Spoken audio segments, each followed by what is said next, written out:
Thank you, Chairman Calvert, Ranking Member McCollum, and distinguished members of the subcommittee. Thank you for the opportunity to testify on behalf of 433,000 National Guardsmen and their families. Our National Guard is combat ready, cost-effective, experienced, and dual role, both state and federal, like no other force. As a primary combat reserve of the Army and the Air Force, the National Guard delivers unparalleled operational capacity with strategic depth. We represent 20% of the Joint Force at 4% of the budget, and since 1636, our unique force has served in every one of our nation's wars. The National Guard's mission triad, Homeland, Warfight, and Partnerships, aligns perfectly with the President's vision of peace through strength and the Secretary of Defense's priorities and restore the warrior ethos, rebuild our military, and reestablish deterrence. In today's complex and dangerous environment, your National Guard is 33,000 Guardsmen globally engaged, serving in every combatant command. We are building elite units and combat power to deter adversaries and, when called upon, win our nation's wars. We will prioritize our warfighters, champion duty status reform, full-time support, military technician modernization, and improving medical access to build readiness. In the homeland, we operate 15 of 16 aerospace alert sites defending our skies. We are postured to support the Golden Dome Initiative, leveraging our expertise in air and missile defense and unique capabilities in strategic missile warning and ground-based interceptors. We currently have 6,000 Guardsmen securing our southern border. Additionally, our counter-drug program disrupted $13 billion in illegal narcotics just last year.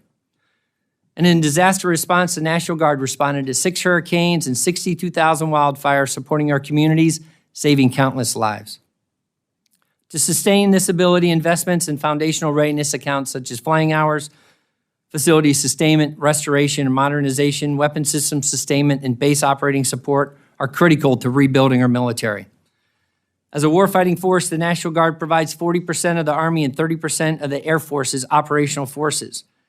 Our combat readiness was demonstrated on April 13th, 2024, when DC National Guard forces neutralized enemy drones and missile defense in defense of Israel, supported by Tennessee National Guard. This operation earned 11 Distinguished Flying Crosses. To continue to be interoperable, deployable, and integrated with the Joint Force, we must recapitalize concurrently with our service into advanced platforms of helicopters, infantry squad vehicles, fighters, tankers, and cyber. These modernization efforts will help advance our warfighting capabilities, deter adversaries, and maximize the return on investment for our Joint Force and our taxpayers. And on partnerships, across nearly every zip code and 60% of the nations worldwide, we build trust, partner capacity, and resilience that strengthens national security. Locally, we collaborate with first responders across 2,500 communities. Federally, we work with interagency partners countering drug trafficking and defeating cyber threats. And globally, our state partnership program with 115 partner nations conducted over 1,000 engagements in 2024. The National Guard's local to global partnerships ensures we are stronger together and stronger tomorrow. The National Guard is ready, lethal, and postured to ensure peace through strength and deliver decisive victory if needed. Your continued support will transform at speed, will deliver an incredible value to America. Your National Guard is always ready and always there. Thank you. Thank you. General Harter, you're recognized. Good morning, Chairman Calvert, Congressman Case, and distinguished members of the subcommittee. On behalf of the more than 180,000 soldiers and civilians and their family members that make up your Army Reserve, it is an honor for me to be here today, along with my wingman, Command Sergeant Major Greg Betty. Simply put, your Army Reserve exists for one purpose: to deliver combat-ready soldiers and formations at time of need in support of the nation. First and foremost, I want to thank you for your support, continued support of our warrior citizens. NGRIA specifically makes a tremendous difference for the Army Reserve as we look to keep pace with modernization efforts. We are thankful for the $131 million appropriated this year. NGRIA drives combat readiness for our formations, and our combat readiness is critical. During a recent mobilization tabletop exercise, Army planners highlighted that 99% of all Army bulk fuel transportation support resides in the United States Army Reserve. 99%. We are not a strategic formation.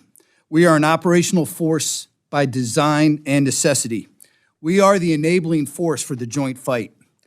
To that end, nearly 9,000 Army Reserve soldiers are currently deployed globally across all combatant commands, including over 700 soldiers supporting operations on our southern border. Our challenges have been relatively consistent over the last several years, with our largest problem areas being inadequate manning, aging facilities that don't support our training requirements, and poor equipment readiness. We are working hard to help ourselves. Regarding manning, we are working with the Army, they recruit for us, to increase accessions and hold recruiters to account. We are driving on retention, implementing health and holistic fitness programs across our footprint, and revising processes for more deliberate and improved career management for our part-time TPU force. On the facility front, we are thankful for our military construction and sustainment dollars, but we simply are not resourced adequately to maintain or sustain our aging reserve centers. As a result, we are relooking our stationing model with a focus on investing our precious facility dollars in locations that support recruiting, retention, and allow for readiness-producing training. Finally, maintaining our equipment is hard. Nearly 80% of our equipment is stored at equipment concentration sites located across the country. These sites are funded to just 50% of our full-time mechanic requirement. To offset this challenge, we've initiated a pilot program to store and maintain critical fleets at forward locations in Europe and in the Pacific. And we've remissioned our internal support maintenance companies to conduct their annual training at our centralized sites, turning wrenches, fixing our equipment, and improving readiness. There are 3 areas that I would ask for your continued support. First, continued support of our reserve pay accounts, RPA, despite our end strength challenges. We are aggressively managing our people and seeing increased participation rates at our battle assemblies. RPA makes a difference. Continued support of NAGRIA. NAGRIA allows us to procure modernized equipment that drives lethality. We only receive about 1% of the Army's procurement budget, so NAGRIA has an outsized impact on our ability to procure modernized equipment. Over the past 3 years, we've purchased 2,300 mission command systems, significantly improving our formation's ability to communicate effectively on the battlefield. Finally, we need consistent and predictable funding. Army Reserve soldiers balance civilian careers with military commitments, and continuing resolutions force us to delay, curtail, or cancel training events.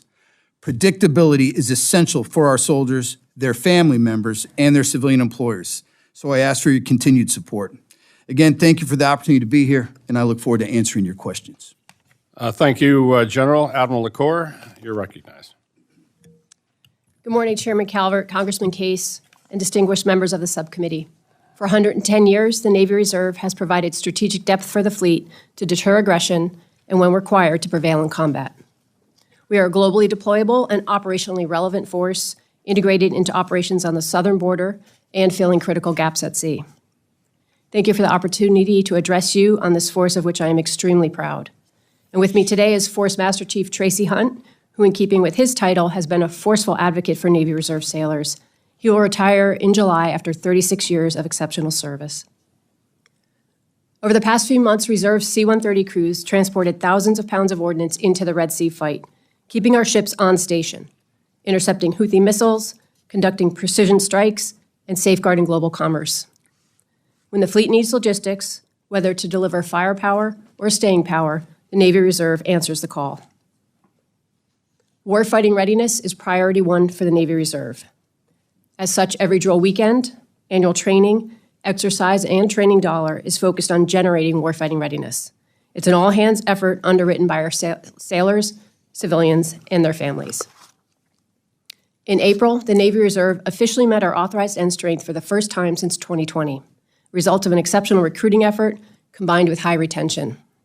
Today, 15,000 of our nearly 58,000 reservists are on active duty orders, serving in every AOR. We deliver half the Navy's intelligence and expeditionary combat capability. And our Reserve Logistics Support Wing, flying the C-40 and C-130, operates 24/7, 365 in INDOPACOM, EUCOM, and CENTCOM. We are investing in our warfighters because they are our strategic advantage. They bring tactical expertise and civilian experience that adds unique value to our force and expands the Navy's capacity. We deliver the training, resources, and quality of life initiatives that enable reserve sailors to maintain their warfighting readiness, and we're doing it with a clear focus, to deliver a force that's ready on day one. The Navy is designed to operate as a distributed maritime force which demands an agile supply chain. The Navy Reserve answers that demand. As I've shared with many of you individually, the C-130 Tango Hercules, operated exclusively by the Reserve, is the Navy's only long-range inter-theater airlift for oversized cargo. This capability is in high demand from fleet commanders, particularly in the Indo-Pacific, playing a critical role in the contested logistics necessary to sustain a maritime fight. Last year, Navy Reserve Airlift transported more than 80,000 passengers and 20 million pounds of cargo, sustaining carrier strike groups in every theater, delivering salvage teams, resupplying critical munitions, and providing repair parts to keep F-35s flying in the Pacific and Aegis destroyers on station in the Red Sea. However, our C-130 fleet is aging and lacks the survivability necessary to operate in a contested environment. Recapitalizing with the KC-130 Juliet is critical to ensuring that we can effectively and safely carry out the critical intra-theater logistics missions for the fleet today, in 2027, and well beyond that. We are grateful for the strong bipartisan alignment on this priority. NGRIA is an essential appropriation for the Navy Reserve, and we are grateful for it, but we need more. My requirements greatly exceed the Navy's percentage of NGRIA. We'd benefit from a more balanced apportionment of NGRIA because a Pacific fight will undoubtedly stress the maritime services. Chairman Calvert, Congressman Case, and members of the committee, thank you for your support of the Navy Reserve and the sailors, civilians, families, and employers who make our mission possible. We remain committed to delivering what the fleet requires precisely when the fleet needs it. I look forward to your questions. Thank you, Admiral. Next, General Anderson, you're recognized. Good morning, Chairman Calvert, Congressman Case, and distinguished members of the subcommittee. Thank you for the opportunity to testify on behalf of the Commandant of the Marine Corps about your Marine Corps Reserve. I'm honored to be here with my senior enlisted leader, 4-Star Major Edwin Moda, and my Command Master Chief, Michael Mussett, who will retire next month after 32 years of service. The Marine Corps Reserve is a critical element of the total force. It's essential to meeting current operational demands while enabling the deliberate modernization of the active component. We serve as a scalable, ready force provider, reinforcing all three Marine Expeditionary Forces. We prioritize battalion-level deployments, but retain the flexibility to deploy smaller, mission-tailored elements to our most emerging requirements. It's been a busy year since my last testimony. Reserve Marines are increasingly assuming operational missions that give active units the time and space to retain and modernize appropriately. And this balance between crisis response and future force design is fundamental to our service strategy. Initiatives like the Littoral Craft Companies exemplify how we're integrating new platforms and capabilities into reserve formations while supporting experimentation and innovation. But time is not on our side. From a reservist perspective, the 2027 Davidson window is only 72 drills and 30 days of annual training away. That's all the time we have to build and maintain lethality required to meet the pacing threat. Every repetition counts. Every dollar matters. Our training must be deliberate, and our Reserve Marines, already balancing civilian careers and family commitments, must have access to modern platforms and realistic training to be lethal on day one. Continuing resolutions and budget uncertainty introduce challenges to these opportunities. We thank the subcommittee for its continued support, especially through the National Guard and Reserve Equipment account. For the Marine Corps Reserve, NGRIA is not just a funding line, it's a warfighting requirement.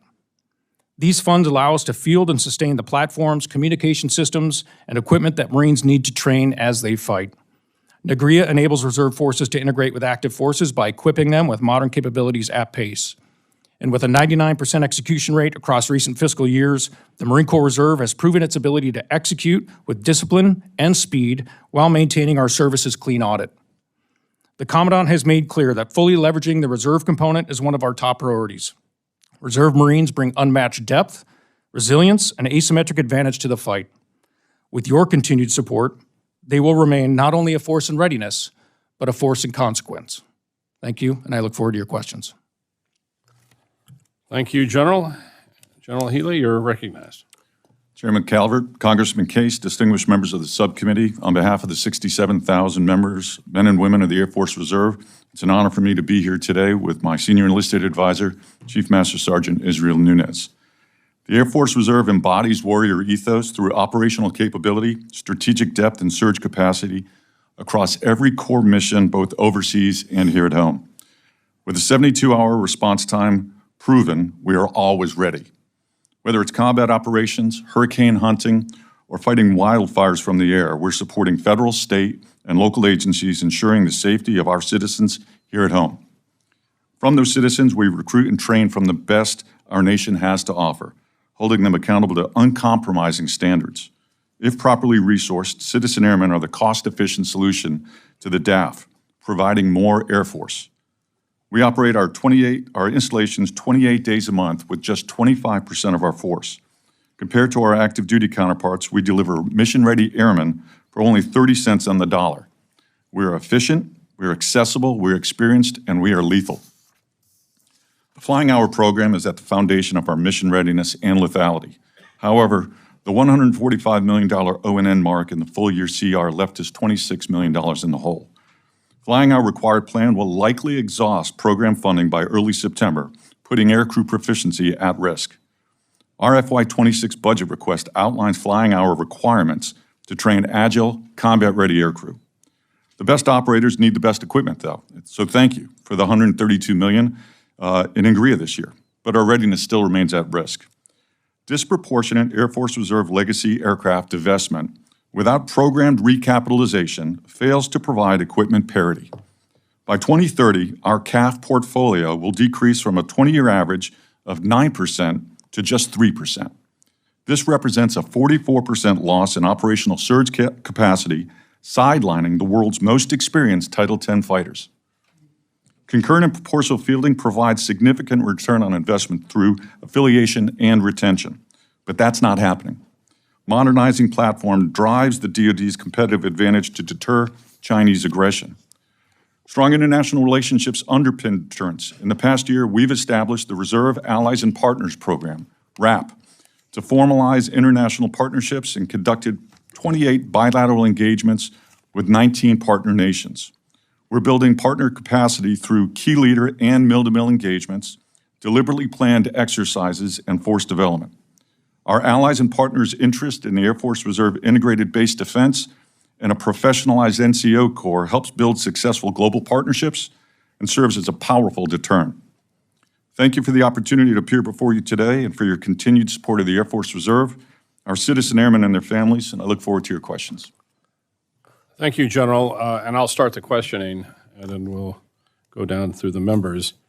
As we all know, the California Guard, as I mentioned in my opening testimony, responded admirably earlier this year to devastating and tragic wildfires, as the Guard does throughout the United States, their respective Guard units. Given the increasing frequency of domestic disasters, and we've seen a substantial number of them just this last weekend, and civil support missions, is the Guard adequately equipped and trained to meet the growing state-level demands without compromising federal readiness? So I'll start with you, General Nordhaus. Chairman, thank you for the question. And I was able to land out at California right prior to the first MAF taking off for the LA wildfires. And so the National Guard, as you know, is 430,000 strong, and across the board are 50 states, 3 territories in the District of Columbia. We get after the mission set, whether it's in the homeland or overseas. Currently, we have 34,000 engaged globally, which is less than 10%. So as we look at the force, we're capable of being able to meet the needs within the states and around the globe as needed. Certainly, we need help as we look at our foundational readiness accounts, flying hours, weapon systems, sustainment, facility sustainment, restoration, modernization, and base operating support. So as we continue to look to those things to be able to make sure they're right so that we can build readiness, that every dollar you put in the National Guard gets after readiness, not only in the homeland, but around the world. Just with regard to the wildfire fights too, I mean, it's a unified effort between the Guard and the Reserve. Our 302nd Airlift Wing also actually out of sequence, so out of the normal training cycle, participated in getting rid of those LA wildfires. So great team effort on behalf of both the Reserve and the Guard, sir. Great. Mr. Chairman, I would just offer that the Army Reserve, we partner with our Guard teammates. We have immediate response authority where we can help in local communities. I think what's critical on the equipping side is that a lot of our equipment is that enabling capability. We call it critical dual use, water purification, engineer equipment, so forth, logistics equipment. We used a lot of our engineers to respond to hurricane in North Carolina, effects of the storm. So continued funding of NAGRIA and procurement dollars assists us in that effort. Right. Over. Thank you. Other quick question. As you all know, and this has been a bipartisan effort on all of us, is on this counter-drug program. And we certainly appreciate the results that have been delivered so far. Congress provided $295 million to the Guard counter-drug program for fiscal year 2025 to provide funding for training and operations, and also provided an additional $26 million for the National Guard counter-drug school program, provide necessary education to support combating and these drug trafficking efforts.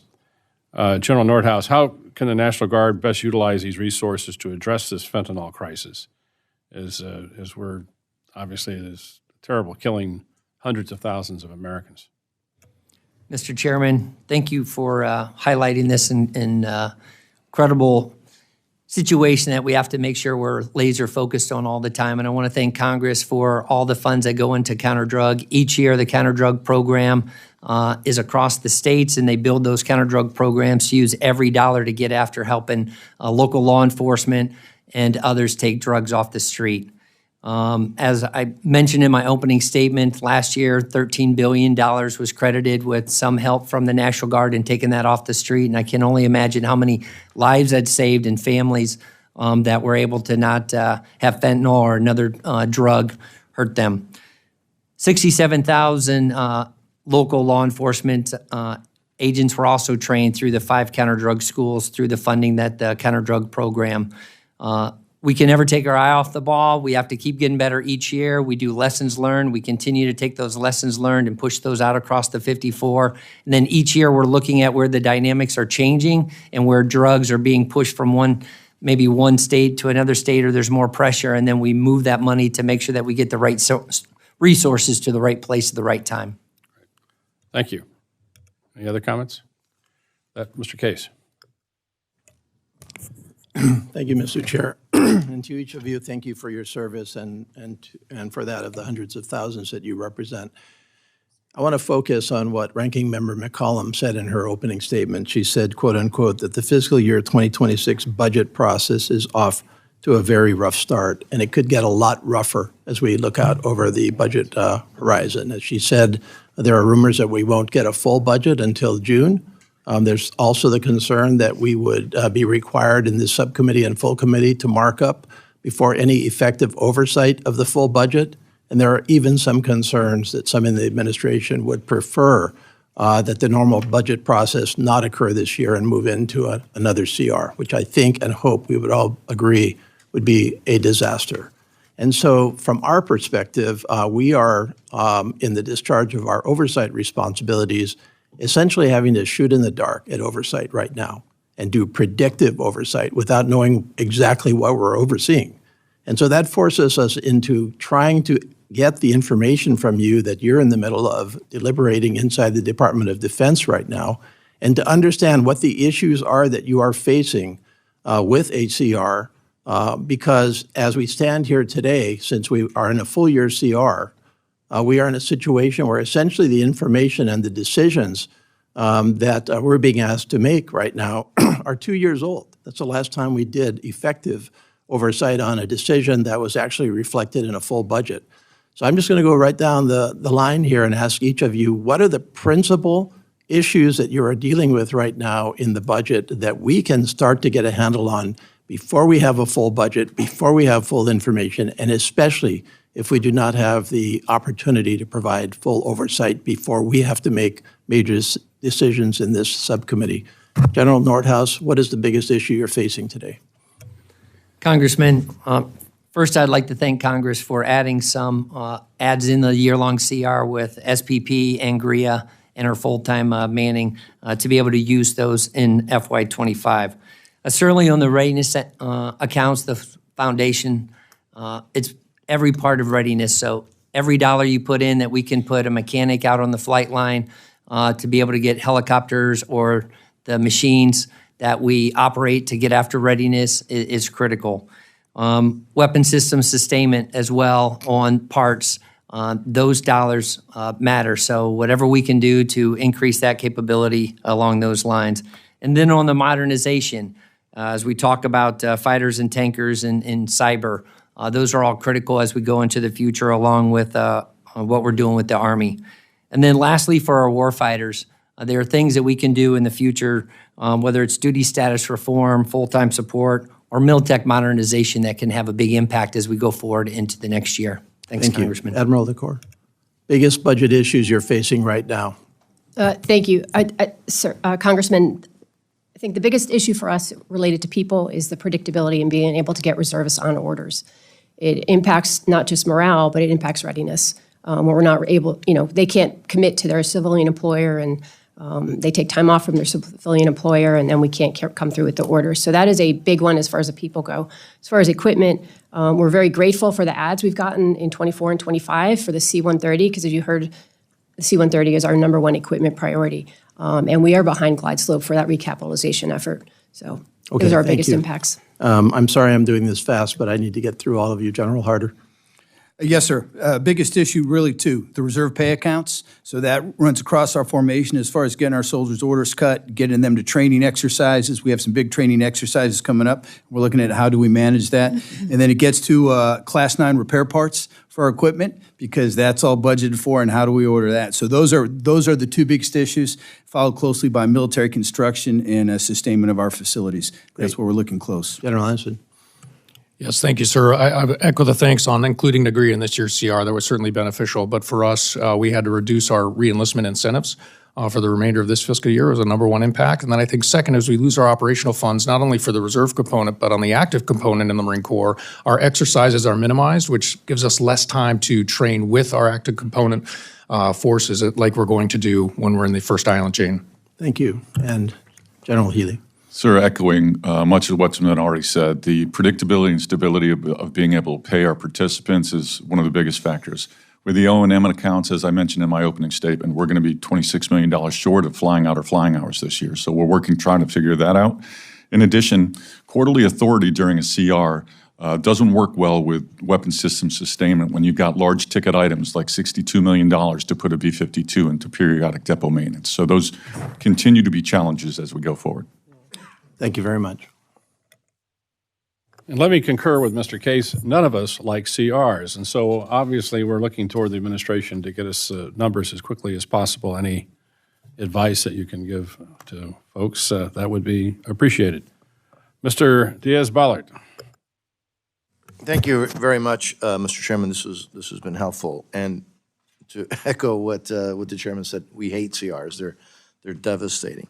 Let me first start by to General Healy, Homestead Air Force Base. You know it well.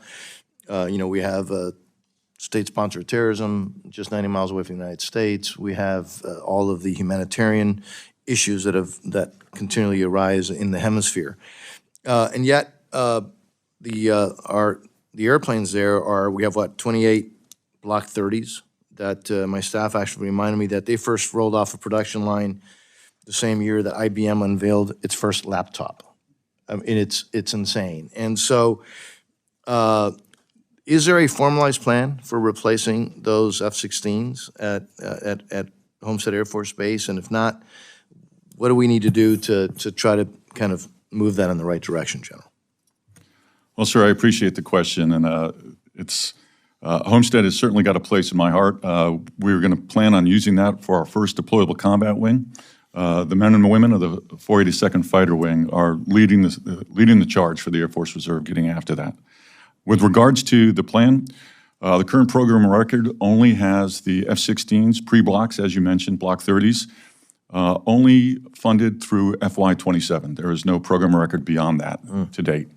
With regard to how we move forward and how we get beyond that, typically I'd recommend and advocate speaking to Congress, but I'm doing that right now. So we're looking towards, we're trying to put everything we can towards getting F-35 potentially as a recapped item. But as I mentioned in my opening comments as well, we are systematically being non-reinvested for divested aircraft. So anything that we can do in order to show the value associated with the Air Force Reserve. We manage our bases essentially, as I mentioned as well, we can do 20% of the capability of the Air Force right now for only 3% of the cost. We can manage these at a cheaper rate than the Air Force, sir. Yeah.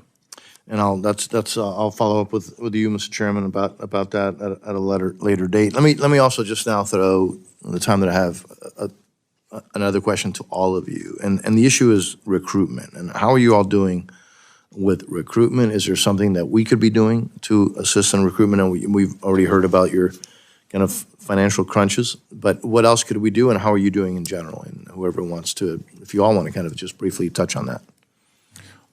So for a recruiting perspective from the Air Force Reserve, we put quite a lot of resources into it. And as a result, last year we met our recruiting goals and exceeded them. This year we're currently producing roughly 2.6 recruits per recruiter, which is actually the best in Air Force right now, exceeding the 1.9 per month that the active duty is doing. We fully expect that we're going to exceed our recruiting goal for this year. The challenge for us is the retention rate. We're about 1% under our retention rate, and that is going to get down to the wire with regards to whether or not we meet end strength. Yeah. Anybody else want to? Congressman, Yes, sir. Thanks for the question. Our challenge in the Army Reserve is the active Army recruits for us. We're part of the United States Army Recruiting Enterprise, gets after it for us. We provided roughly 1,400 Army Reserve AGRs to support that effort. And while they're making big strides with Compo 1 recruiting, they've continued to miss our number. They're delivering about 70%. And what that equates to is we're currently short about 9,500 privates. And what I tell folks is that's equal to about 60 truck companies. And so we're working on our bonus program, and we're working closely with USAREC in getting the branding out. It's a wicked hard problem to recruit for the Army Reserve. But again, we're working with our Army teammates to get after that. Thank you. Yes, sir. Congressman, the National Guard continues to see historic levels of recruiting and retention. The Army National Guard, when I came into the job 7 months ago, was focused on getting to 325,000. We're at 328,000 guardsmen. On the Air National Guard side, we're at 105,000, which is our funded strength, and we're going to continue to do well through the rest of the year, and our retention continues to be strong. A lot of those things deals with how we're getting after commands, the bonus criteria and payments that we're doing, Army recruiter, master trainers, and then also working to get our folks through MEPS as fast as we can. We're going to keep our foot on the accelerator because we want to keep and retain the best warfighters out there. Yes, please. Hey, thank you for this question. Navy Reserve hit end strength last month, and we anticipate being about 600 personnel above end strength. And that's the first time since 2020.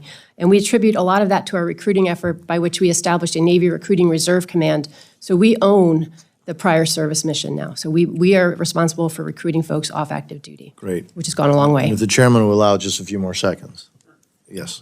10 seconds, thanks to the success of Marine recruiting. We've maintained our numbers even through COVID, as you know, and Marine Reserves are no different. We are 500 to 600 over our NDAA for this fiscal year. We're healthy, both in recruiting and retention, and part of that is due to the support from active duty recruiters. So where could we get help? Again, a CR affecting the budget for our recruiters has certainly hurt us this year. Yeah. And thank you, Chairman. On that subject, real quick, we just did a recent pay raise for E1s to E4s. Was that helpful? Good. Ms. Capter. Thank you, Mr. Chairman. Welcome.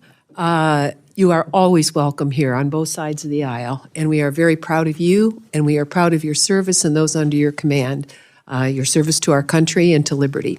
I wanted to, all of us come from different parts of the country. The gentleman to my left, Hawaii, so that's Pacific, right? And the gentleman to my right, Texas. Well, I'm Great Lakes. And we each look at the world in a different way based on where we come from. But I was struck by your testimonies, and I read them all last night, how many of you mentioned in one way or another the shortage and need for technicians and those that actually work and create the new technologies of the future.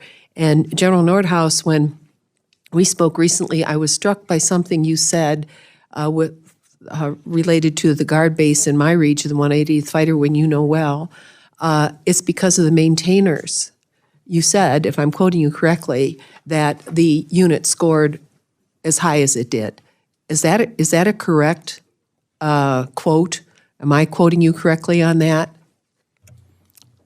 Yes, ma'am. I believe the National Guard has incredible maintainers because of the experience that they have, how they work together as a team. But yes, the 180th Fighter Wing certainly has incredible maintainers. Well, the reason that I say that is because I'm going to ask each of you, in terms of recruitment as well as the situation our country faces, we can't produce airplanes on time, we can't get our ships built on time. Each of you faces challenges within the units that you command. What programs do you have or could have that would better work with local assets, be they educational or otherwise, to help us create a stronger stream of people who build and maintain? There's a program called Starbase, some of you may be familiar with. I'm not saying that's a good program that the military has, but it's something that started. What other programs exist within the military that could be a better funnel to move people into these professions that are so desperately needed, both by the military and the private sector? We have a serious shortage of technicians and mechanically trained people. We see it in our region every day, even though we try. Is there anything any of you is aware of within your branch that might be expanded to help in this way? And I'm talking about younger people, perhaps 12, 13 to 18, that could link to local organizations. What within the military exists or could be expanded? Ma'am, if I could, locally near my headquarters in New Orleans, we have the New Orleans Military Maritime Academy. It is a 100% Marine Corps JROTC school in New Orleans with over 900 students that bring in and introduce the trades early on to get them interested in that. Because to your point, ma'am, they make that decision early on in high school, which route they might want to take. And even though they're not joining, they may not join the Marine Corps, they're interested in the maritime industry and the trades. Some of them go to the Coast Guard and other services as well. But that is a program, at least early on, that we've got in the Marine Corps. Ma'am, Who has the, excuse me, just one second, General, who has the lead on that, in that area? Ma'am, the school it's a privately run school, but the Marine Corps JROTC, the Junior Reserve Officer Training Corps, it is funded by the Marine Corps, by the service. We provide uniforms, boots, all the basic things for the young students there at the school. Thank you. Yes, General. Yes, ma'am. We use JROTC as well to navigate into that youth population and familiarize them with opportunities in the United States Army Reserve.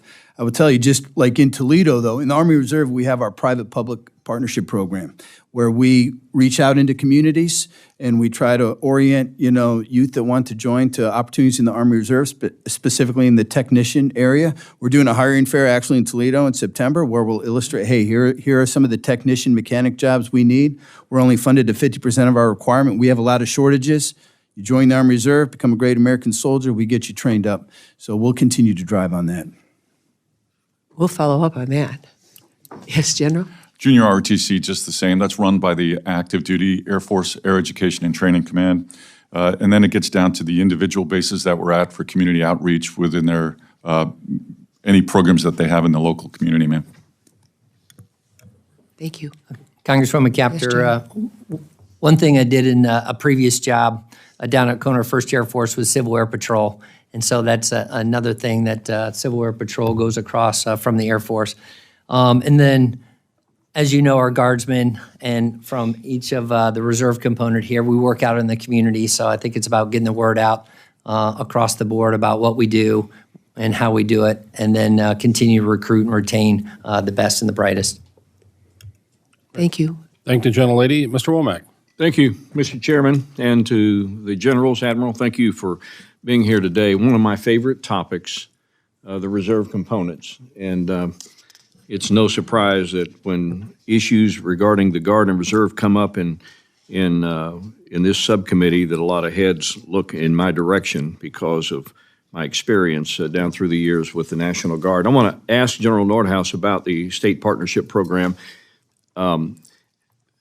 We have a lot of them scattered around the country. I think we have 18 now in the Indo-Pacific region. Arkansas just recently had a big exercise with Guatemala, and not terribly long ago.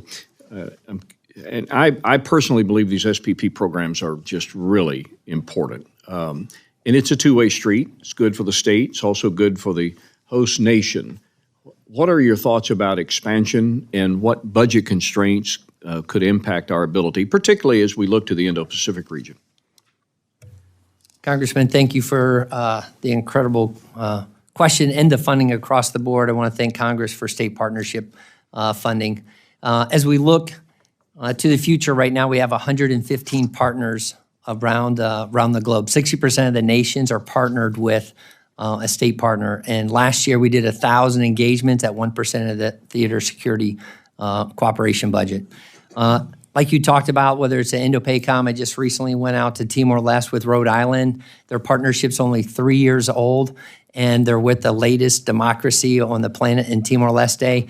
And that relationship was incredibly strong. And the president and the Minister of Defense all thanked me repeatedly for that incredible relationship.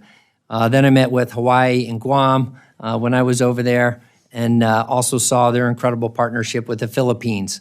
And so as we look to the future, every time we get asked to partner with another nation through the State Department and through the combatant commands, multiple states are asking to be that state partner. So I don't think we're short on the ability to add state partners out there, but we do need consistent funding as those partnerships grow. We need a little bit to kick it off each year to start those key leader engagements, and then the additional funding. And as you look at the funding for the state partnership program, the combatant commands, I hear them talk all the time about how incredibly important it is. And I think a little bit of extra funding in there continues to just robust that program across the board for our national security. Are you still getting good comments, good reviews back from the host nation and from the units themselves? Absolutely, Congressman. Recently, I met with Norway in the Pentagon with Minnesota, and just over the top, incredible relationship there. Sweden and New York came into town. That partnership's only 3 years old. I know Virginia and Finland, that partnership has kicked off since those two nations have joined NATO. And just over and over here, the robust coordination between our states. You know, our states have went to combat with their state partners. I know that in an upcoming JRTC operation, they're going to have a couple state partners actually train with them. So it's not only do we do mill to mill, but we do it globally, but it also goes mill to civ and then civ to civ.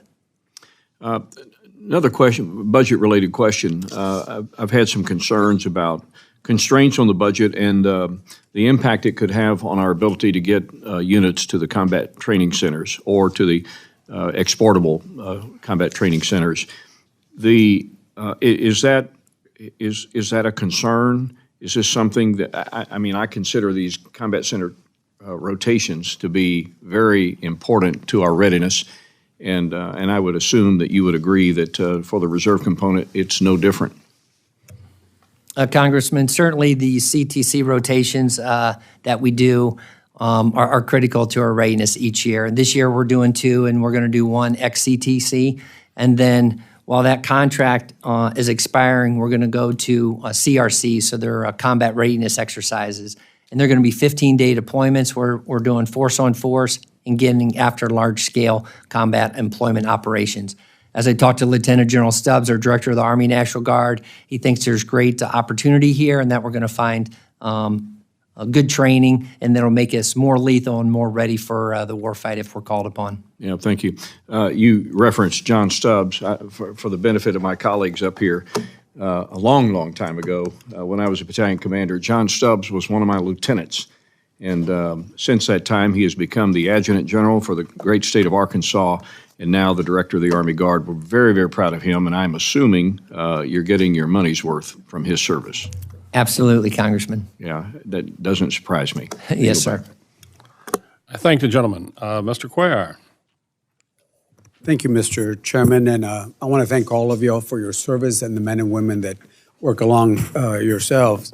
Two questions. One has to do with the role that you play at the border. I represent border areas, live there at the border. And then the other one has to do with the impact of the Army Transformational Initiative on the National Guard. I'll talk about the border. The National Guard has provided border security for many years. Again, working with the Department of Homeland in a host of different missions. They've done that both in a federal and a state status, performing a number of duties that include detection, monitoring, logistics, and transportation, enhancing the work that CBP or Border Patrol does down there. And that is to impede the denial or deny the illegal crossings, situational awareness, and we certainly want to thank you. Now that the numbers have gone down, Border Patrol has pretty much, it's not the way they were strained. So I would ask you to, continue doing the work you're doing there, but to look at some of the basic work. For example, let's assume this is the Rio Grande. Right now, the roads of Border Patrol come in this way. They need more river roads so they can patrol the river is one thing I would ask you to consider, number one. Number two, there is, unless if you're from the border, you're not familiar with the invasive carrizo cane that just grows very high on both sides of the border. But one of the things that we could do is to get rid of that carrizo cane, and we've added monies to get rid of that carrizo so Border Patrol can have a clear side of view. So since the numbers have gone down, I would ask you, besides the work you're doing, is talk to Border Patrol and talk to them about river roads and the eradication of carrizo cane. And I think that would be extremely helpful. Besides, keeping in mind that 1/3 of the cameras for Border Patrol are working, 2/3 of the cameras are not working. Think about that. 2/3 of the cameras are not working for Border Patrol. So those are some things that I think living on the border, I think will be very useful. And then the second question, General, I'd like to have a better understanding of the impact of the Army Transformational Initiative on the National Guard. As you know, the Army National Guard has 4 Apache battalions, including the 1st Attack Recon Battalion, 149 Aviation in the state of Texas. So there's more of us, a few of us from Texas, which currently is flying the D model Apaches that I understand are supposed to be divested. So what is the Army's plan for the Guard to ensure that we have a full fleet of current Apache helicopters, and what's the plan to sustain and upgrade the fleet? So those are my 2 questions. Congressman, thank you for the questions. As we work super close with Secretary Driscoll and General George on the Army side with Army Transformation Initiative, the Army National Guard is very synced in. And obviously, National Guard's 325,000, really 328,000 strong. And so as we look at going into the future, keeping that transformation and very synced with the Army is important. And that's been synced across the board. As we look at Army aviation, I see that continuing to go in a very good direction from the Apaches. As we look at the Echo models, we've transformed 2 of the 4. A third is in transformation right now, and then Texas will transform in the future to Echo models. And I see a strong future for the National Guard as we go through this transformation with the Army. Congressman, on the border, General Gio has that as the combatant commander. General Gio and I know each other well, and we work very closely. 1,500 of our guardsmen are in Title 10 that fall underneath him. So we will certainly pass these comments forward on to General Gio. And also I work with General Salzer, who's the Adjutant General for the state of Texas, and where we have about 4,400 guardsmen supporting Operation Lone Star in the state of Texas.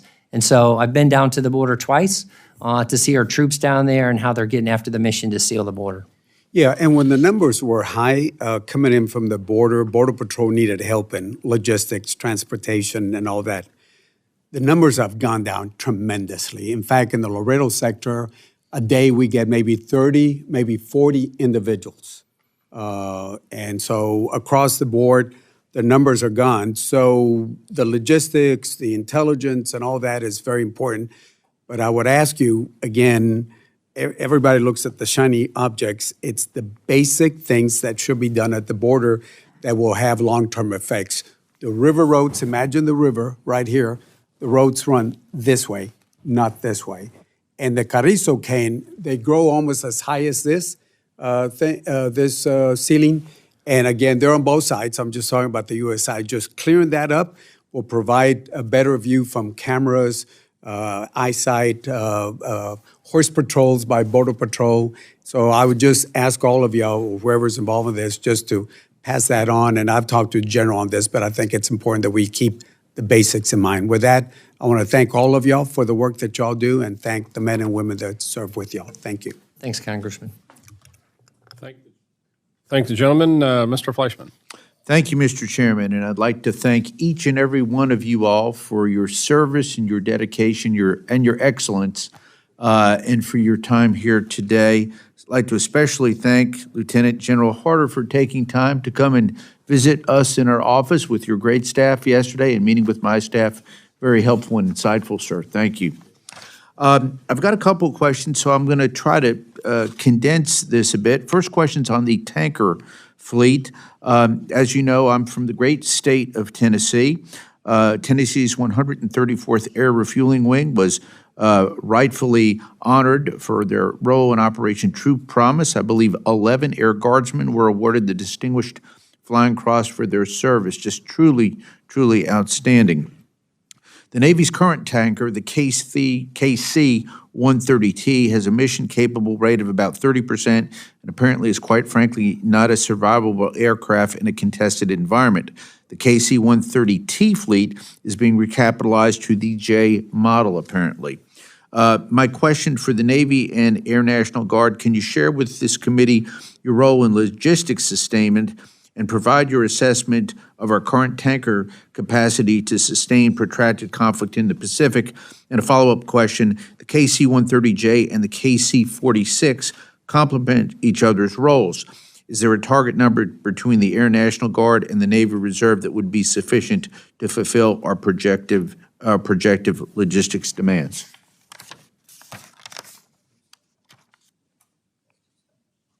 Oh, thank you, Congressman. I appreciate your interest in our airborne logistics.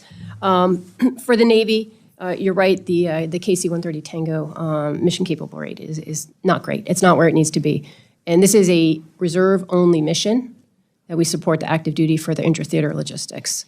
So it's critical that we recap to the Juliets for their couple reasons. One is they come with integrated survivability systems, which will allow us to operate in a contested environment. But two, we're also anticipating a mission-capable rate of above 70% for those aircraft. So that'll be essential to what we do. The PAC Fleet Commander has already asked us for, to work on organic aerial refueling, and we are doing that with the Tangos, but it's a long haul. They're not all plumbed for that, whereas the Juliets will come with that plumbing already established. We anticipate with that at least 2 times the aerial refueling rate. And if we include ground refueling as well, we're looking at probably 8 times our refueling capability in theater, which will be a huge win for us in the Pacific. Thank you. Thank you.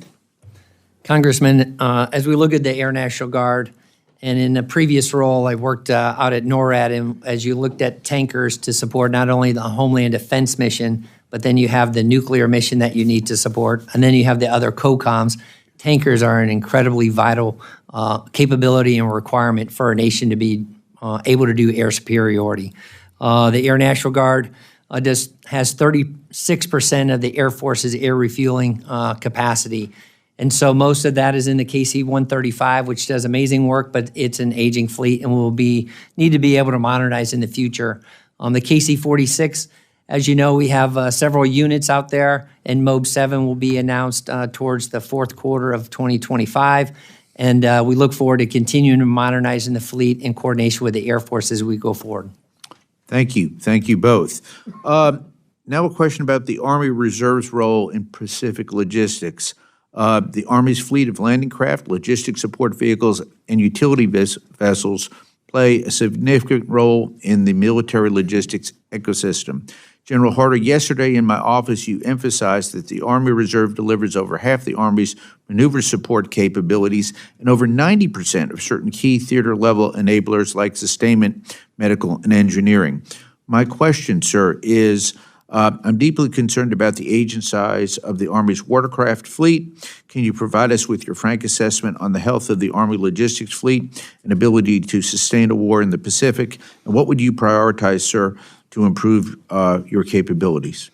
Thank you. Thank you, Congressman, for the question. So we have divested our watercraft fleet, although that might be coming back. So we're posturing for that, how we support active Army, sir. But with regards to the question, what we discussed yesterday, I said 99% of bulk petroleum transportation supports in the Army Reserve, and in that tabletop exercise that we ran, it was focused on the Pacific Theater. So what we're looking to do, again, NAGREA plays a huge role in how we modernize our fleet and get after the new tankers that the Army is providing. And then we are also looking at how we posture equipment forward. We've already tested it in the European theater, where we put some of our own equipment forward that'll be needed early in the fight, and we're now starting to posture for Indo-PACOM and in the Pacific Theater, because we will not have time to get that equipment there in large-scale combat operations. So I thank you for that question. Thank you, sir, and I yield back. I thank the gentleman, Mr. Cuellar, on that issue on the Carrizo cane. We call it a rundo in California. As you recognize, it's an invasive species, and it was brought in by the Spanish to use for thatch material back in the day. So something we should. Pete and I were saying maybe it was chorizo cane, but that's Mexican food. I support any chorizo cane. There you go. Mr. Aguilar. Let's hope there's no tariffs on that chorizo. We should put a tariff on it. It's invasive. Thank you, Mr. Chairman. Thank you all for the testimony today. General Nordhaus, I know Chairman Calvert thanked you for the support that the Guard has offered Los Angeles during the wildfires, and we appreciate that to all of you. General Nordhaus, as you're aware, the Air Force is in the process of decommissioning F-15Cs. The California Air Guard is scheduled to receive F-15EXs to replace their aging F-15Cs. I'm concerned about recent announcements that appear to direct some of the F-15EX aircraft to Selfridge over Fresno and New Orleans. My first question is, can we expect to see delays in the delivery of the F-15EXs to Fresno, and how are you working with the department to ensure that the Cal Guard doesn't have a gap in the F-15 mission? Congressman, thanks for the question. And in a previous role as the Kona 1st Air Force Commander, I understand the mission set very well and what Fresno does for Northcom in that mission space set. Incredible unit out there. I recently was out in Portland and had the opportunity to fly in an F-15EX, so it's a great aircraft that will come into the Air Force, and the Air National Guard is bringing that on board. We also work very closely with the Air Force as we continue to modernize the force, and we appreciate the additional F-15EXs coming into the Air National Guard. We're working very closely with the Air National Guard. General Pierak, our acting director of the Air National Guard, working very close hand in hand with not only the Air Force, but the Air Force Reserve about what bed down for fighters looks like in that future. As we look to the F-15EX and the C model transition there, they're working that very closely so there's no gaps or seams, and they're trying to mitigate any impacts. Will there also be, with the training courses for the A-10 pilots transitioning, could the A-10 to F-15EX transition cause some manning shortfalls across the F-15 enterprise? Well, Congressman, I would say this. Transitioning from an A-10 to an F-15C will be a longer training program, and so that will have to be planned and really thought out very, very well. Going from an F-15C to an F-15EX, like I'm seeing up in Portland, is a very quick transition. And so the pilots up there, was very impressed by them. They have 36 pilots at Portland. 22 of them are instructor pilots. So I know the vast capability and experience, and that will help make transitions from F-15C to F-15EX go very quickly. Are you passing any concerns, up the chain? I mean, I hear what you're saying, but clearly with the change in Selfridge, this could be a problem. I mean, some of these transition from the A-10, it'll have a longer education gap, training gap there, and the potential for the gap with the EXs to Fresno. I mean, you're conveying any concerns you may have. Not saying that you have any, but any concerns you have are being conveyed when it comes to timeliness. Certainly, all the bases are talking to the Air National Guard Readiness Center, and they're passing that information up to the director of the Air National Guard, and we're working with the Air Force as we look to the future, understanding each of those pieces. And then you also have the production of the F-15EXs coming off the line, and so we want to understand what that looks like in the future, and then we'll take that into consideration and minimize any gaps or seams so that we keep warfighters flying healthy aircraft to get after deterrent our adversaries. General, I don't mean to pick on you here. The administration has expressed interest in establishing a Space National Guard. Can you share how the Bureau is interacting with the DoD and the administration in establishing a Space National Guard? Congressman, thank you for the question. Once again, in a previous role, I was the AF Space Commander for SpaceCom, so I understand the space mission pretty well. I know our Air National Guardsmen have been doing this mission set for 30 years. NDAA 25 has that transfer of 578 into the Space Force. We're working very closely with the Space Force and with the Air Force on that transition. Thank you. Yield back, Mr. Chairman. Thank you, gentlemen. I also share Mr. Aguilar's concern about the F-15s. We haven't had a really good briefing on that and the Fresno situation. Some of us believe that rotation was changed. So we want to take a look at that. And also, how does that affect the air cap at March Air Force Base? Because those aircraft presently are coming out of Fresno, and how are we going to deal with that if there is a delay?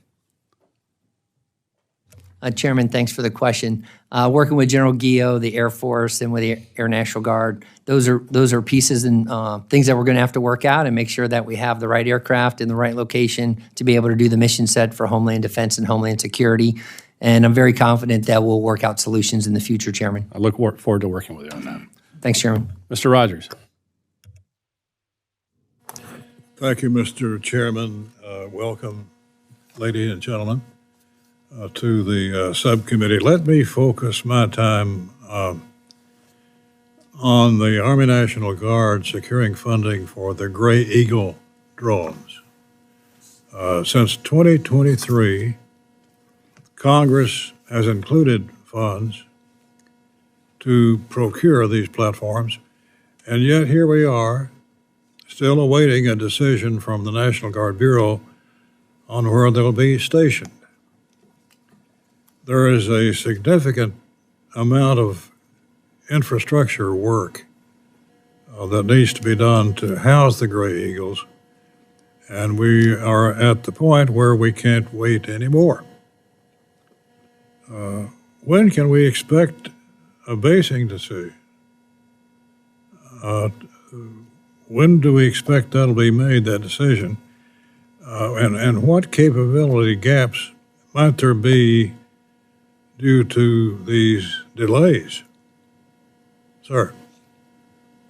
Congressman, thanks for the question. As far as the basing decision for the 12 Gray Eagles that were in the NDAA 23, those have been pushed out, and the announcement was made to Arizona. As far as the NDAA 25, those will go through a basing decision and through the Army force structure like we do with any basing decision. And so we're very deliberate, follow a strategic process both on the Air Force side and the Army side to make sure that we take everything into consideration and then make funding decisions as we go into the future. Earlier this month, the Army Transformation Initiative was announced, which included a mention of canceling Gray Eagle procurement for the active component. Tell us about the importance of the Gray Eagle drones for the National Guard. How might the Army Transformation Initiative affect your plans for Gray Eagle drones in the Guard? Congressman, as we look at the Army has 18 divisions. 8 of those divisions are in the Army National Guard. And currently, as we look to have UAS capability in those divisions in the future, we're looking to bed down and work with the Army on that. So the first one was Arizona as we look at the Gray Eagle.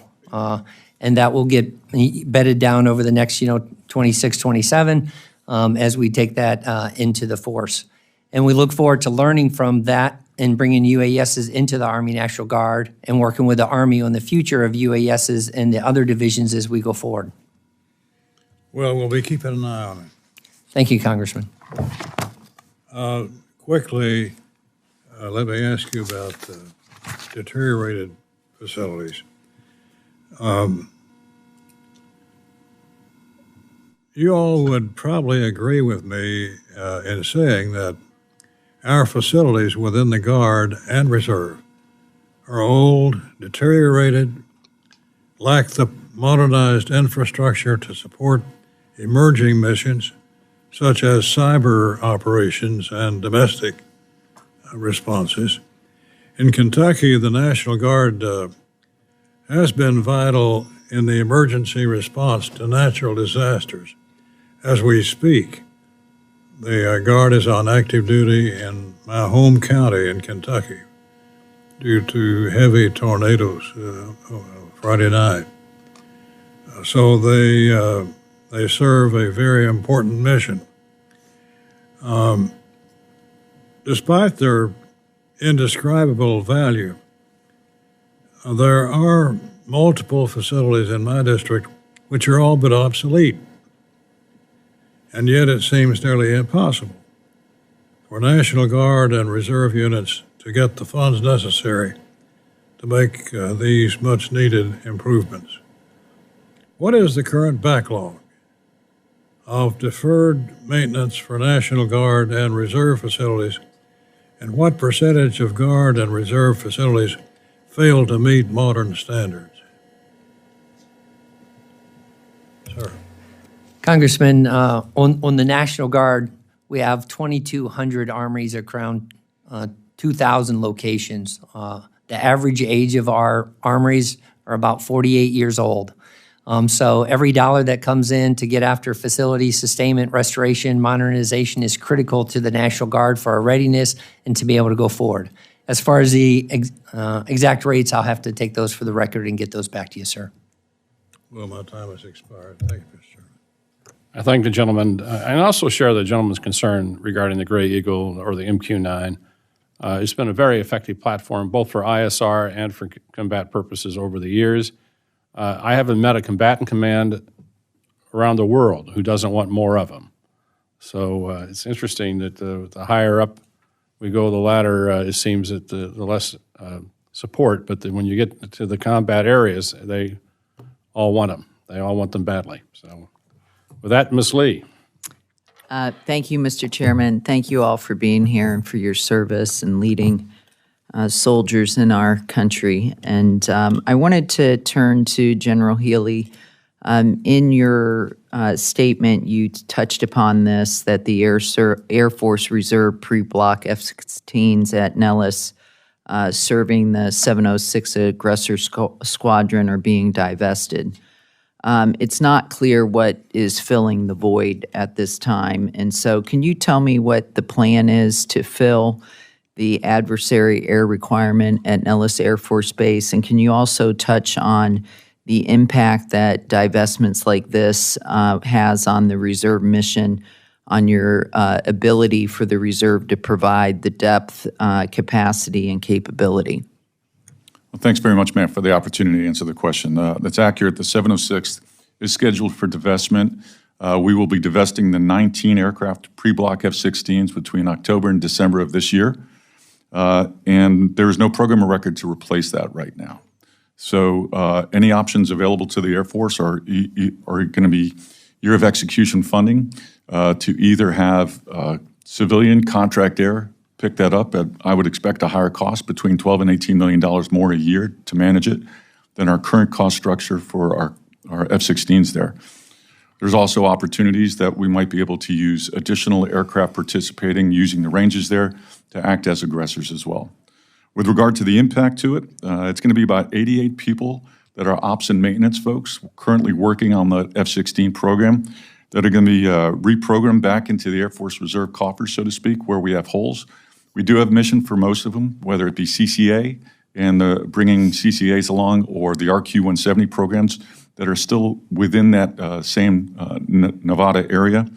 But ultimately, what we're going to be losing too is, with the reduction of those, is about a 40% loss of instructor pilots that are currently providing adversary air for the fighting force in order to get them ready and trained to go.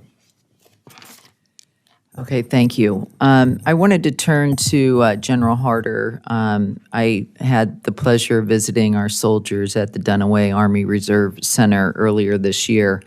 And while I was there, it was highlighted that an issue impacting recruitment is tuition parity within the National Guard. It's my understanding that 33 states offer this for guardsmen, but there's no commensurate program for reserves. And so can you speak to the disparity and the impact this has on your recruitment? Yes, Congresswoman, thanks for that question. It was great having General Katulitz got out there, so I appreciate you coming out and visit our Army Reserve soldiers. So recruiting for the Army Reserve is hard, I acknowledge that, right? Many young men and women who walk into a recruitment center are looking to either go active duty, and if they do want to go part-time, the benefits that our National Guard teammates offer are incredible. And so we are working with local state houses and governors to try to create more parity in those benefits. I mean, an example would be, and I can't remember what state, could be Virginia or Pennsylvania or both, but if you walk in and join the National Guard, your college tuition is paid for, your spouse's college tuition is paid for, if it's a state school, and all of your children. And so by the same token, an Army Reserve soldier that might want to join the Army Reserve and is a constituent of that state, those benefits aren't afforded. And I understand that, right? And we're not Title 32, but we continue to work. At the end of the day, the Army Reserve, the impacts of the shortage of manpower, I talked about it, 60 truck companies. So we continue to work with our Compo 1 teammates. They recruit for us and then continue to work and partner with the National Guard. I would offer it's not a zero-sum game. We don't have combat arms formations. And so we are not in direct competition with our Guard teammates. And so we continue to work that across the footprint. Great, thank you. I'll address this to the panel. Maybe General Nordhaus, you'd like to speak to this. Something that you all touched upon is the UNGRIA appropriation being critical for readiness, from firefighting to rescue to procurement of critical equipment, upgrading weapon systems.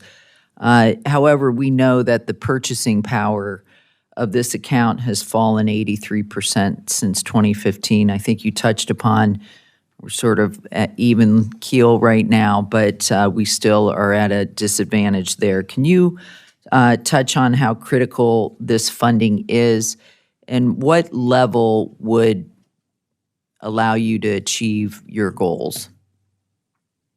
Congresswoman, thanks for highlighting UNGRIA. I have been in combat in an F-16 with an UNGRIA bot, sniper pod or lantern pod or lightning pod, an engine that is in the back of the F-16. And so without those UNGRIA, I wouldn't have been able to accomplish the mission set that I needed to help save lives on the ground. Okay. And so when you look at whether the UNGRIA is purchasing things on C-130s or on fighters or other things in the Army National Guard to be able to give them the capabilities that we need to be able to communicate back and forth. It helps make sure that we're interoperable and deployable and can be part of the joint team consistently across the board. So that UNGRIA funding is critical for the National Guard and for the reserve component. Yes, ma'am. If I could add on too. So we have a $1.5 billion backlog on modernization efforts for our aircraft. We've got their legacy airplanes, 8 years old. 88% of our fleet is over 38 years old. So we typically are getting between $150 and $155 million a year in Angria, greatly appreciated. $132 million this year. We can easily execute up to $175, $176 million in order to get after that backlog of modernization. Great, thank you for that. I'm over my. Thank the gentlelady. Mr. Elzey. Thank you, Mr. Chairman. Thank you all for being here. I was going to start serious, but then I looked at the panel and I decided that, according to my written notes here, beat Army and beat Air Force are not just a slogan, it's a reality this year. So I'm sorry I had to say that. In good fun. Thank you all for being here. As I look at this distinguished panel, and I mean that with all seriousness, I see combat leaders and corporate knowledge, the likes of which can't be replicated anywhere else. And as we start any fight or respond to any attack, after a sustained amount of time, it's the corporate knowledge and the aircraft and the men and women that are represented by you that are the ones who sustain that fight. And so I think that you have an incredibly difficult job, especially when we talk about recapitalization. And it's never met, but when you come to the fight, you bring the second-rate stuff, but the first-rate fighting men and women. So thank you for being here. General Anderson, Lonnie, as I've known you for many, many years, in the short time that I have here, give me about 30 seconds of if you could ask me to ask you a question, what would it be? And answer it real quick. What are your Marine Corps reserves doing today?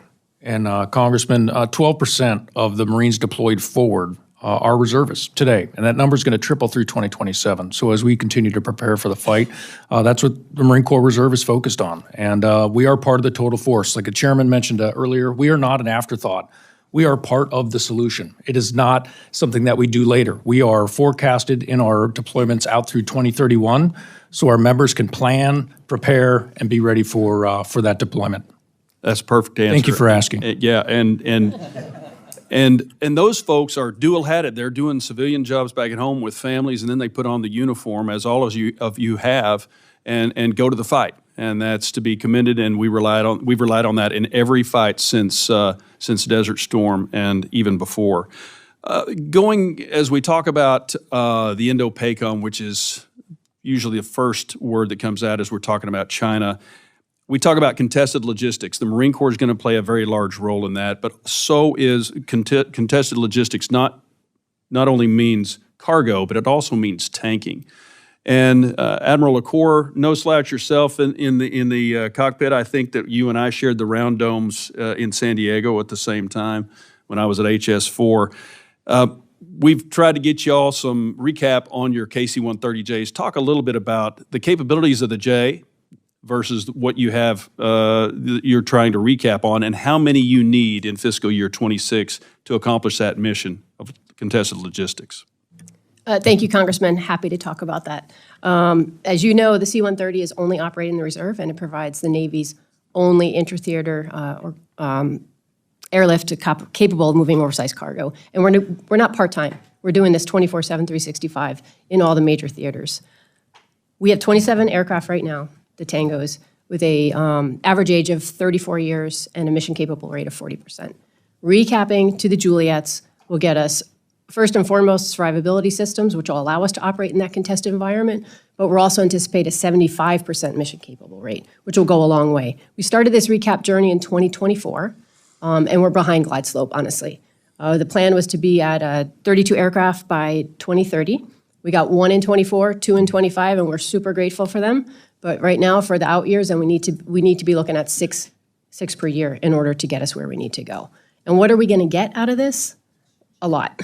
We anticipate being doubling our sortie rate, getting 3 times the service radius in combat. And if you're looking at aerial refueling and ground refueling in an austere airfield, we're looking at 8 times what we have currently available to us. Okay, well, I know that the KC-130J, for those who don't know, the J will only refuel Marine Corps and Navy aircraft. It won't, at least in this configuration, will not refuel our Air Force brothers and sisters. So as we talk about the Indo-PACOM, which is it's an all services fight, but we talk about the naval services a lot. So you said, what was the percentage of availability of the T? About 40%. About 40%. So we're just a couple of years. If we fund you for what you need over the next 2 to 3 years, you're actually going to surpass your capability with far fewer aircraft because of the higher availability rate, right? So we need to be emphasizing getting you what you need in the next couple of years. Would you agree with that? 100%. Absolutely agree. Thank All you, right. Congressman. 5 minutes goes fast, Mr. Chairman. Thank you for your time. I yield back. Ms. McCollum. Thank you, Mr. Chair. The New York Times reported last week that the Department of Homeland Security would be requesting the DoD to provide 20,000 National Guard forces to assist in the removal of immigrants from the United States. This was based on an order from the President to increase deportation of forces. The article also stated that state governors would ask for volunteers for this duty.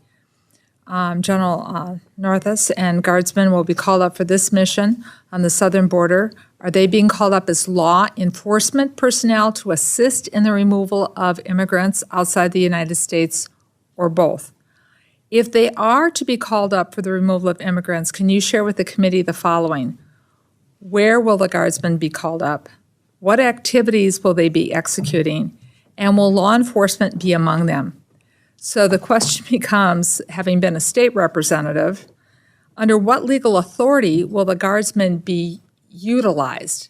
Because some of the Guardsmen will have been maybe law enforcement, sheriff's officers, and others, and they would have some rest authority in certain circumstances.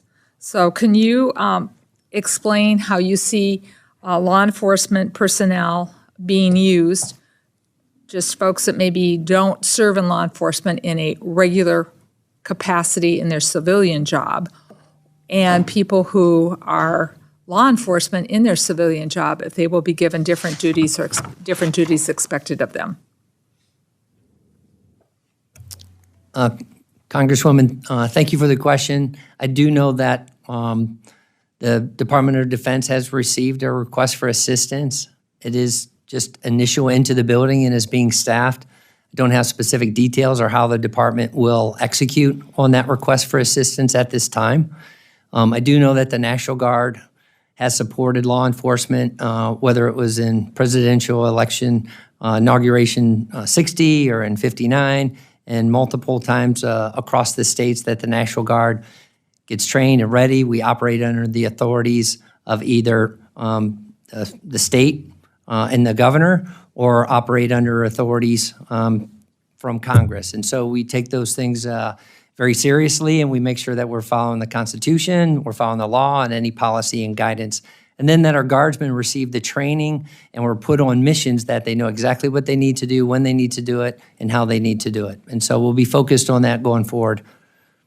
Okay, well, I think there's a lot of legal questions that our Guards men and women need to know before they're assigned to duties, and I expect due diligence to be done, because there's also talk about using more federal lands, using land and the federal government declaring it part of a national emergency, and then putting military personnel on there. Does that make it a military base? I think there's a lot of areas which we don't understand as of yet. At least I don't, and I feel I have an oversight responsibility to understand what the roles are going to be, because I don't want to put any person, military or whether they're guards or non-guards, in a position where they're given an order where things haven't been really thought out very clearly, because it's going to be their name in the paper. It's going to be their unit in the paper.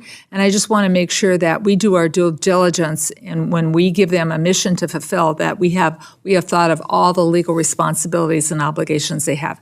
The other question that I'm concerned about is, as these activities increase, how does that affect their training and their qualifications for a near-peer fight? How do you work with the department, with the president, to find that sweet spot? And that's my only question that I have, Mr. Chair. Congresswoman, thank you. As we talk about the National Guard being 433,000 strong, and currently 34,000, just over 33,500 today, around the globe. And so that's less than 10%. And as we see when hurricanes, wildfires, things hit a state, we're able to use emergency management assistant compacts and be able to go to wherever's needed to provide that support in the state. Also while we're training for the wartime fight. And so from your National Guard, we're always ready, always there. We're making sure that we're using every dollar that Congress gives us to maximize that training and readiness so that we can answer the call when called upon. I thank the gentlelady. Mr. Cole was unable to attend today, but his statement will be placed in the record, and he wanted to emphasize his support for the Guard and Reserve over the years and his continued support. Thank you. I appreciate everyone here for coming out. I apologize again for starting late. And with that, we are adjourned. Thank you.